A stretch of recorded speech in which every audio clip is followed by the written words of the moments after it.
This is NEGOTIATEx TV. Hello and welcome to the NEGOTIATEx Podcast. I am your co-host and co-founder, Nolan Martin. With me today is my great friend, co-host, co-founder, Aram and Nolan. Aram, how are you doing today, sir? I'm great, Nolan. You do those intros every time. I wonder if you're always going to make it through, or I'm going to have to step in and help you out. Well, I will appreciate it whenever you do. Make me do all the work. No, I always make you do the work. Hey, listen, let me go ahead and get our guest introduced and get kicked off with today's program. Selected as one of the most influential negotiation professionals globally, Lousin Mehrabi is a professional negotiator, trainer, and inspirational speaker. She's also Armenian, which is just one more bonus for having her on the program. As folks know, I am of Armenian descent. For over 23 years, she has been involved in resolving complex multi-billion-dollar negotiations. As a global head of negotiation training and board advisor, Lousin helps leaders to win their negotiations while maintaining strong relationships. As a sought-after inspirational speaker, she is booked across the world for impactful keynote speeches on negotiations and leadership. Her dynamic, disruptive, and authentic speaking style keep audiences captivated and engaged, leaving them with the tools, mindset, and confidence to succeed. Lousin believes the world becomes a better place when we resolve conflict through negotiation. She provides people with insights to grow through adversity and develop better relationships with others and with themselves. She regularly shares her expertise in her podcast, Life Negotiations, and as a guest on other podcasts in international media and at universities. Prior to becoming a professional negotiator, Lousin worked in senior leadership roles in finance. For 15 years, she was responsible for sales and strategy on trading floors of financial institutions such as Citigroup and the New York Stock Exchange, Euronext. As a true world citizen, Lousin is a graduate of 3 international business schools, holds 4 nationalities, and speaks 5 languages. She currently lives in Dubai with her husband and 2 children. In her free time, which I can't imagine you have much of that, Lousin loves to be in nature, travel, and read about health, mindset, and happiness. Thank you, Lousin, for joining us today. Wow, what an introduction. Thank you. Thank you very much. It's a pleasure to be here, gentlemen. Yeah, great to have you, Lousin. So in your bio, you mentioned this belief that we can make the world a better place when we negotiate more effectively. Could you maybe share with us, with our listeners, why you believe that? Well, what most people don't realize is that we all are negotiators. We all negotiate every single day, several times a day. So when we become better at it, that allows us to build better relationships, resolve conflict faster, have less stress, and be able to speak up for things that we believe in. Now, when that happens, obviously our own lives improve, but also the relationships we have with others and the way we face life with others. Because unless you are a monk living solo on a mountain, you're going to deal with people. And when you're dealing with people, there are going to be disagreements. This is a part of life, and this is a fact. There's nothing we can do about that. But how do you deal with conflict? How do you deal with disagreements? Most people are very uncomfortable with it. They get stressed with it and they react emotionally, and then they feel guilty or bad about reacting that way. And then it's this downward going slope where people think, well, since I don't know how to deal with it, I'm just going to keep my mouth shut. Or the other end of the equation, I become aggressive and I yell and do things a certain way. So if we have the negotiation skills to be able to deal with the day-to-day disagreements that we face, I truly believe we make the world a better place because we become better people. I love how you frame that, by the way, that life is something we face it with others. And disagreements are just part of the conditions. Yeah. That we're going to have. Which is a good thing. Which is a good thing, yeah. How did you get into this? I mean, was this a direction you think your career was always headed? Or did something happen that kind of led you into this field of negotiation and conflict resolution? No, so I wasn't, it wasn't the Secret Service or anything that I grew in where I decided to become a negotiator. But I always have this appetite for it because of my background, I think. So I am one of 4 children, and I grew up in a household with a very, very strict father who didn't let us do much, like go out and party and all those things. It was like always a negotiation. And my two sisters used to push me forward and say, Luz, go negotiate with daddy. So we can go out, so we can do this and we can do that. So that was a part of me being obliged for my own happiness as a teenager to negotiate with a very tough negotiator. And I was actually intrigued by it. And I think when I was 15 or 16, we went to the library with my sister, and I actually took a book, How to Become a Better Lobbyist. And my sister asked, why don't you just take books of your own age? And I was just so fascinated by the whole part of how do you influence people? How do you get them to do things that you want? How do you come to agreements in difficult situations? So I did always have the interest. And then, no, I didn't become a negotiator. I went to work in finance. I was working on trading floors of investment banks and then the stock exchange. So it was mainly financial negotiations that I was doing, commercial negotiations, big deals. But the stakes weren't human, were millions of dollars. And in that capacity, the stock exchange where I was working brought in two professional negotiators to train us. It was a year-long masterclass. We learned everything from negotiation to influence to lie detection to profiling. And I was so fascinated. And one day I remember paying a lot of attention to everything and taking a lot of notes, and then just looking at the trainer and thinking, I want to do what you do. This is so cool. Just teach negotiation. This is just amazing. And then fast forward a few years, they asked me to join them. ADN Group, a French boutique company specialized in negotiations, in high-stake negotiations. And now I work with them, and then I have my own methods. And that's basically how it went. I became a professional negotiator, helping companies with their negotiations, high-stake negotiations, and teaching it as well. What a fascinating story.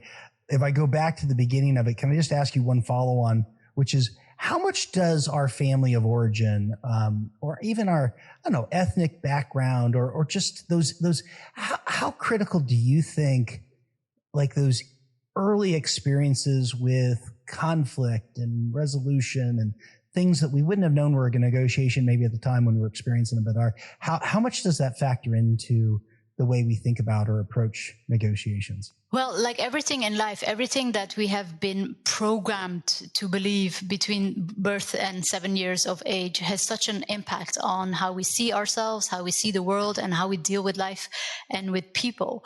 Because between the ages of 0 and 7, that is when all the information gets in. That is when the software has been programmed, and everything that goes in that period really determines how we show up in life. There is this saying, I don't remember who said it, but like, show me the child before the age of 7 and I will tell you how the adult is. Something in those lines. So it has a massive, massive influence. Like, tell a kid who is 4 that they're amazing, they can do anything, and they're actually going to believe it. And tell a kid that he's completely useless and stupid, and he's also going to believe it. So I think those ages are very critical, and it explains a lot about also the work of, the book, what is it, Rich Dad, Poor Dad. Robert Kiyosaki. Exactly. And I think it goes a lot in those lines, like whatever you have been shown, whatever you have been told in early ages determines how you show up as an adult. And I would like to take it even further. Now, this might sound completely weird to some, but I believe even before, like our ancestors and where they went through has an impact on how we show up in life and how we negotiate. You can see that there are certain cultures who negotiate more easily. And I believe it goes even beyond, like it's DNA level. And I find that last piece, what you said, so interesting, that it's actually, potentially rooted in our DNA. It's very broad. I mean, we can go into this, but there's a lot of, there are cultures who negotiate easier than other cultures. And it has an impact on, obviously everything they do, but it's also, if you look at religions, if you look at certain jobs done by certain races, certain people, certain backgrounds. I mean, it's just a fact. It's just a fact. I mean, look at finance, for example, where you see a certain religion or a certain race a lot more than others. I mean, the way people deal with money, and I've seen this in finance. I mean, go on a trading floor on Friday afternoon, there's not going to be many people. It's just a fact. So if we just calculate this in, and there's nothing wrong, there's nothing good, it's just is, it does help you understand better why some people naturally negotiate easier than others. So many people have a negative connotation of negotiation or simply don't like to negotiate. Why do you think that's so? And how can we change those perspectives? It's definitely true, unfortunately. And me and many other negotiators are working hard to change that. I think there are different aspects. The first aspect is the way we have been shown negotiation and negotiators. So that's Hollywood movies. And a lot of that is just not true, because the way Hollywood portrays professional negotiators is often a one-man show, 40 plus, probably white, bald, and very sexy. Okay. And they go in alone and they save everybody, and then they go out with the hot chick. Okay. And we all know that's not the way negotiations work in real life. Like, we are a team, we go in, there are at least two people in the team, one negotiating, one keeping an eye on it. There is a psychologist involved. There is this, there is that. It's always teamwork. And that is something that most people don't realize. And then it's also, many people fear negotiations because whether we want it or not, and subconsciously, they take it personally. So if somebody says no, it's a no to them. It's them personally that get rejected, etc. So there is this lack of detachment that makes it painful when we negotiate for something that we don't get. Like, it literally hurts. Like, it's personal attack. It's ego involved. It's this fear of being rejected, the fear of being abandoned, the fear of not being liked. All those things play a role, which make most people hate conflict. And therefore, now hating conflict, there's nothing wrong with that. I hate conflict too. But then not speaking up for what you believe in, I think, is a problem. Becoming aggressive because you don't have the tools to stay calm in conflict situations, that is a problem. And that is what we are teaching as negotiators. How do you remain calm? How do you connect to your own values and actually respect them? And how do you, in the process, get what you want while respecting others as well? Yeah, that's wonderfully said, right? In terms of the cost to trying to ignore the conflict around us. Again, I'll go back to what you opened with, was as we face life with others, there's going to be conflict. And both those kind of choices that you portrayed as alternatives to dealing with it, either not speaking up for ourselves or getting aggressive, those aren't great outcomes. No, that's not what we want. And yet it happens for all of us every day. Yeah, that's right. You know, you've done a lot of work on financial and commercial negotiations. Are there any common mistakes that negotiators make, especially maybe with those types of deals, but maybe even just in general, common mistakes that you see? And how do you coach people to kind of overcome these common traps? Yeah. Well, one of the common tribes in the business world that I see, for example, is that people tend to connect with the culture of a company or even an entire sector. Like, in finance, this is the way we do it. In the Big Five strategy, this is the way we do it. And that is dangerous because you are not your entire sector. Like, I remember once when I got promoted to, I don't remember, director or managing director in finance, there was one of my colleagues who came, and he was a fascinating man and I admire his work a lot. And he told me, Luz, you do know that now you have to become a shark. I said, what are you talking about? And he said, well, now you're going to swim in the pool of sharks. And if you don't become a shark, you'll be eaten. And I was like, but I don't want to become a shark. Like, I'm fine the way I am. And he's like, no, you can't. Like, you're too nice, or you're too this, or you're too that. And I remember I really got influenced by what he said, and it stressed me because I was like, oh, now I have to change, and the way I talk or the way I have lunch with people has to change just because I got this title. And I think many people get influenced by that and then act a certain way that is not authentic to who they really are. So I think that's one thing that we have to be mindful of. And as a good negotiator, it's really important to be extremely self-aware, to know us as well as possible, and really spend a lot of time alone and analyzing us like we would analyze a project or anything else, to truly understand, who am I? What are my values? How do I want to negotiate? What kind of negotiator do I want to be? Or if you want to make it broader, what kind of person do I want to be? And stay true to that. And I have seen different types of negotiation, and they can all coexist and they can all exist as long as it's authentic. So if you're naturally collaborative, you don't have to go in and become all competitive because that's what a certain sector expects from you, or that's how you think it should happen, and the other way around. As long as it's real, because people have these antennas for fake stuff. So yeah, stay true to yourself. Also to be able to look yourself in the mirror and say, I'm happy with what I did. How do you advise people to become self-aware? Like, how does that, is it meditation? Is it journaling? Is it just deep reflection on what worked and what didn't work? How do you build that? Because that seems so hard. And like, yes, we need to. Yeah. And how do I do that? Well, that's an excellent question. Well, it all starts with everything else, with a choice of deciding, you know what, I want to get to know myself. Who am I? Who am I? But really the who am I question, taking it way further than I am a mother, this is my name, this is my age, this is my job. Those are all titles. But who are you beyond the titles? Who are you beyond the roles? Like, if you take all of that away, what's left? And then you come to your values, you come to your non-negotiables. Like, what do you stand for? What do you believe in? What is something that you would be willing to fight for, to die for? Because that's how important it is to you. And I think life gives you opportunities to discover. Life gives you adversity to discover. Life gives you hardship. Life gives you diseases. Life gives you divorces and all those opportunities for you to learn, who am I? What do I value? What's really important to me?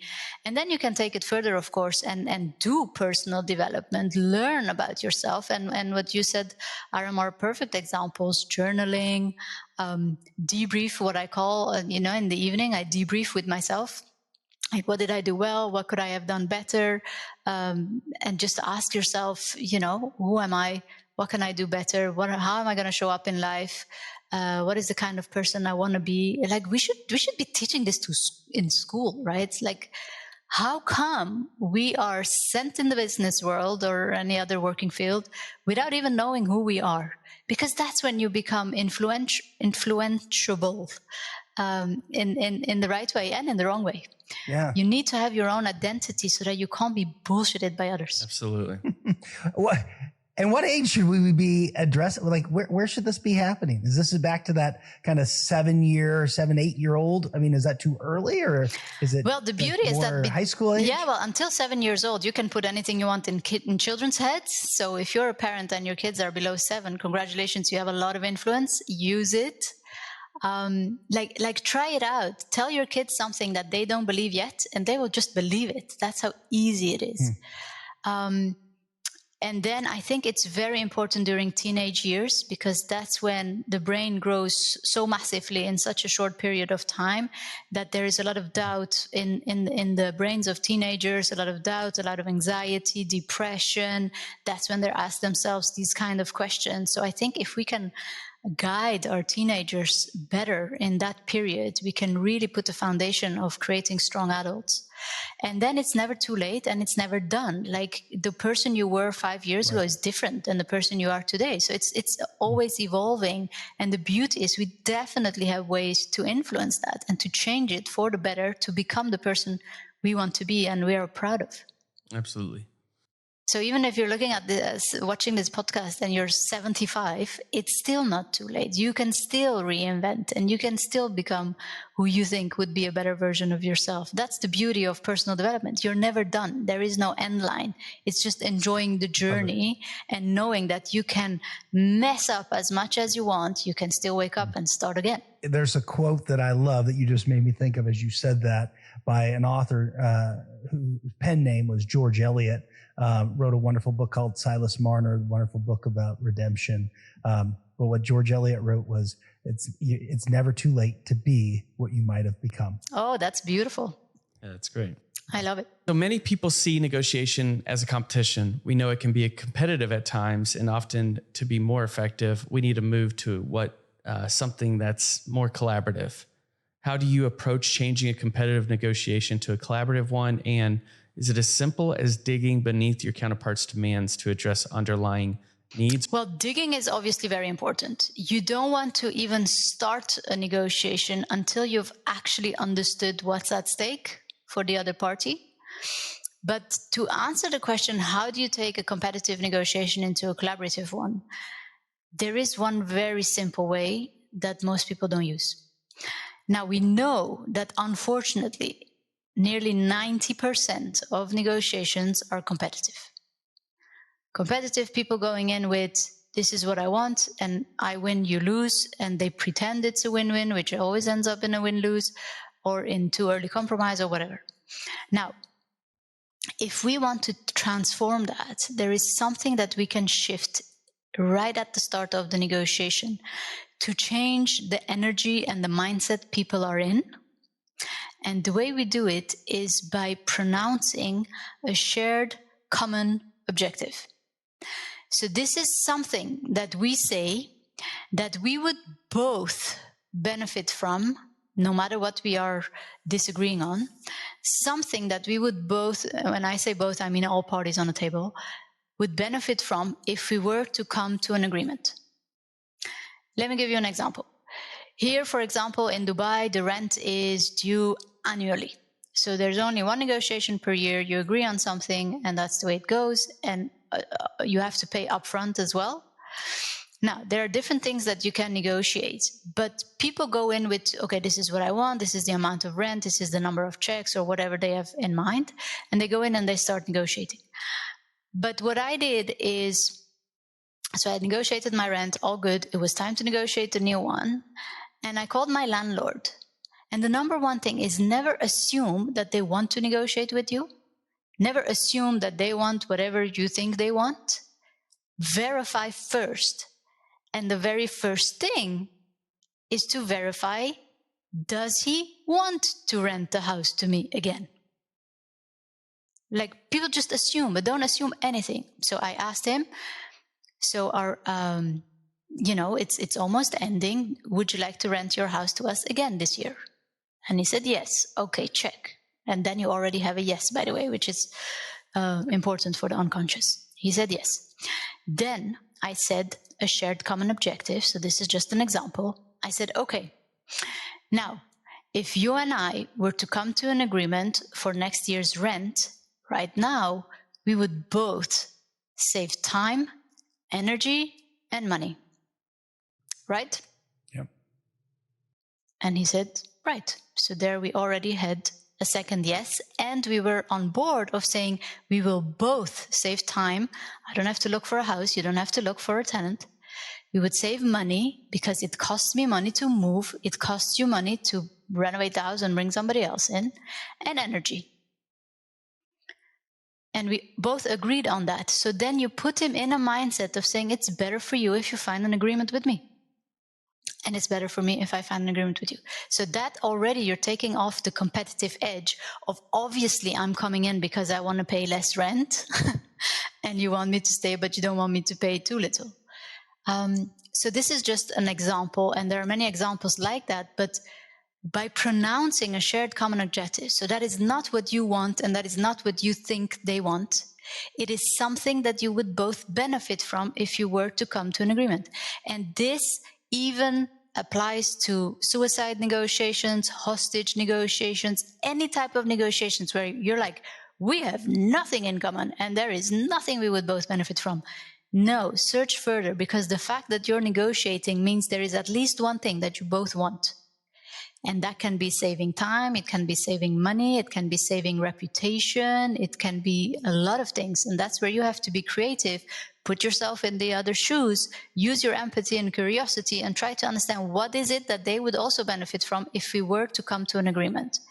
And when you pronounce that, and that's what I mean with shared common objective, and you get their buy-in, so you actually pronounce it, you actually say it, you don't only think it, and you make them validate it, that's how you can shift already a lot of competitive negotiations into a collaborative one. Does that match up with your method of negotiation that you call the ABC? I mean, what is that method? And is the example you just gave, is there kind of alignment with what you were practicing there? Well, the shared common objective is one of the tools that I use. So I put that in skills, negotiation skills, and there are a lot of skills. Many people think negotiation skills are purely soft skills. I hate that word. Let's say life skills, emotional intelligence, knowing how to communicate, knowing how to be kind. But obviously that doesn't work when somebody puts a gun at your head and says, give me all your money or else. Okay? You being kind or being how to negotiate or even being how to listen, that's not going to be enough. There are certain hard skills that you simply have to know. Like imagine I call you up and say, your wife has been taken hostage. We need you to pay $5,000, like an amount that is kind of affordable for you. And within 2 hours, otherwise we're going to shoot her. Your instinct would say, what's the bank account? Like, where do I transfer the money? Right? Whereas the number one thing should be ask for a proof of life. How do you know she's still alive? How do you know they actually have her? So those are the type of hard skills that you need to know to be a good negotiator. It's not only communication and listening and that kind of stuff that we hear a lot. There are also hard skills that you simply have to know. Somebody has had to tell you when this happens, you have to do that first, so that you have that reflex.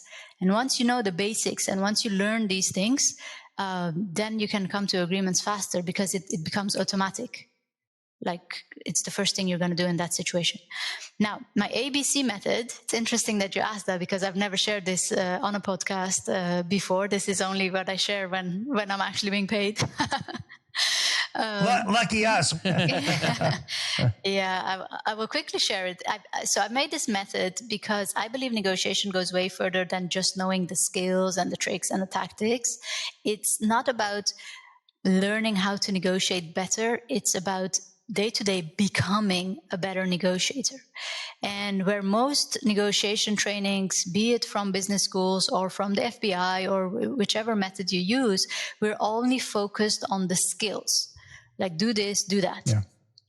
Now, what I believe makes you a great negotiator is this element which I put in ABC, which A stands for authority. Like what makes somebody even want to invite you on a negotiation table? How can you become the person that is welcomed to give their opinion and to start actually having a meaningful relationship and a negotiation with? So then there are 4 elements that I go into detail on. How can you make sure that you have the authority? How do others perceive you as the right negotiation partner? And that is something that can be built. Then the B stands for bio. So that is all the things in your past that can influence the way your credibility is perceived. And skills is part of that one. Like, what are the skills that you have? Okay, that's very important. But whether you want it or not, everything else is also going to be important in how somebody perceives your value and how somebody perceives your credibility and your credentials. So that is everything from your gender, your age. You're obviously not going to negotiate with somebody who is 90 or with somebody who is 9 the same way. So your age plays a role, and we try to push these things away like it should be the same. Are you a woman? Are you a man? It has an influence, and you have to know that so you can use it in your favor. Now, I'm not saying this as a manipulative. I'm just saying very objectively. Like, for example, I am a certified professional negotiator, level 3. It's as high as you can go. I have 22 years of negotiation experience or even more. But if you send me to go and negotiate with the Taliban, they're not going to take me seriously. That has nothing to do with my skills and everything with my gender. So it's simply something you have to know and be aware of. There's no such thing as, oh my God, we don't live in a fair world and this shouldn't be the case. It is the case. It's the way it is. So how can you be your best self with everything that you bring to a negotiation table? And then C of the ABC method stands for another thing that we don't talk about enough or at all, which is your capacity to remain calm. And what are all the aspects that influence the way you lose it or not, during a highly stressful situation, and that can be business, it can be hostage suicide, whatever it is, how do you remain calm? Because that is, for me, the number one most important skill to have as a negotiator, the capacity to remain calm, self-control. So then there are, again, 4 things that I mentioned about how you can be triggered and how you can make sure that you heal your triggers and to really become solid like a rock on a negotiation table, so that no matter what happens, no matter what they say to you, no matter how they insult you, no matter, I had somebody spit in my face once. All those situations, you still remain calm and focused and reconnect with your neocortex, your thinking brain, and be actually to do and say useful things. Very helpful. Thanks for sharing that with our listeners. Sure. I was watching a video of you presenting to a group of startup entrepreneurs and investors. When you think about the unique challenges it takes to get a business started or to invest in a new business, do you have different negotiation advice that you offer to these people? Yeah, again, we often think that negotiation have to be competitive. Now, if you are a startup negotiating funding, or if you are an investor negotiating to fund a startup, these negotiations cannot be competitive. Like, there's no room for competitive negotiations in that setting. Why? Because you're going to have to collaborate. It's not a one-time thing. You're signing a contract. You're starting a partnership. The way you negotiate there is going to determine the success of the relationship on the long term. You cannot go in competitive. You just can't. And that is where a shared common objective, again, is going to be important.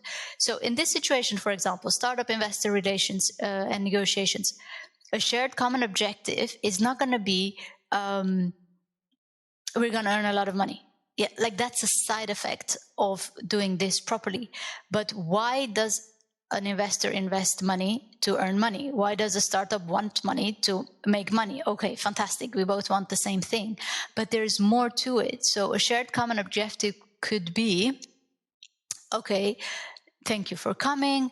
We are here today to come to an agreement about which amount would be fair for which amount of the shares, because what we both want is to make this business successful so that we both earn money, right? Absolutely. Yeah. Now, you're going to propose it. Why propose? Because again, you're not going to assume that that's what they want, because here what I assumed was that we all want to earn money.